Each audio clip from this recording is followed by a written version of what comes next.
রাজধানীর প্রাণকেন্দ্র জাতীয় সংসদ ভবনের দক্ষিণ প্লাজা ঘিরে বিকট বিস্ফোরণ আর আগুনে দাউ দাউ করে উঠল দুপুরের আকাশ। শুক্রবার দুপুরে জুলাই সনদ স্বাক্ষর অনুষ্ঠানকে কেন্দ্র করে পুলিশের সঙ্গে সংঘর্ষে জড়িয়ে পড়ে আন্দোলনরত জুলাই যোদ্ধারা।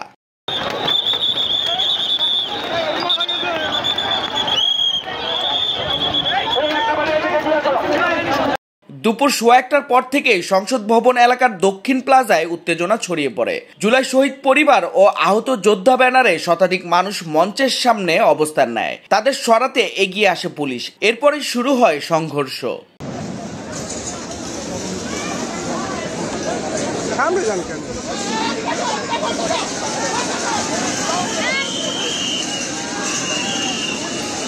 লাঠিচার্জ, সাউন্ড গ্রেনেড, ইটপাটকেল আর আগুন মুহূর্তেই রণক্ষেত্রে পরিণত হয় মানিক মিয়া এভিনিউ। সংঘর্ষ ছড়িয়ে পড়ে ধানমন্ডি, খামারবাড়ি, আসাদ গেট পর্যন্ত। পুলিশের 5টি গাড়ি ভাঙচুর করা হয়। কয়েকটি স্থানে আগুন জ্বলতে দেখা যায়।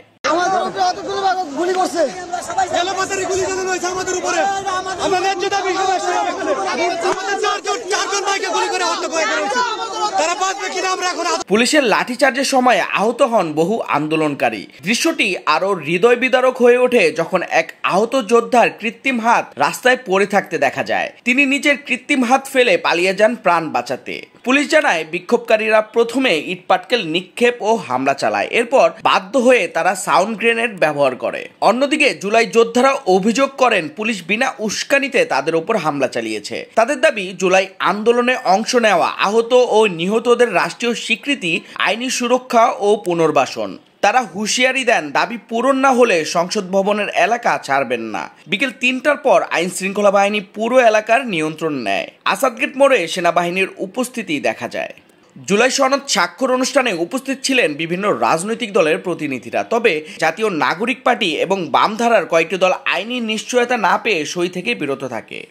রাজধানী এখন শান্ত, কিন্তু প্রশ্ন রয়ে গেছে, জুলাই সনদ কি ঐক্যের প্রতীক হতে পারবে, নাকি আরও এক দফা বিভাজনের সূচনা ঘটল?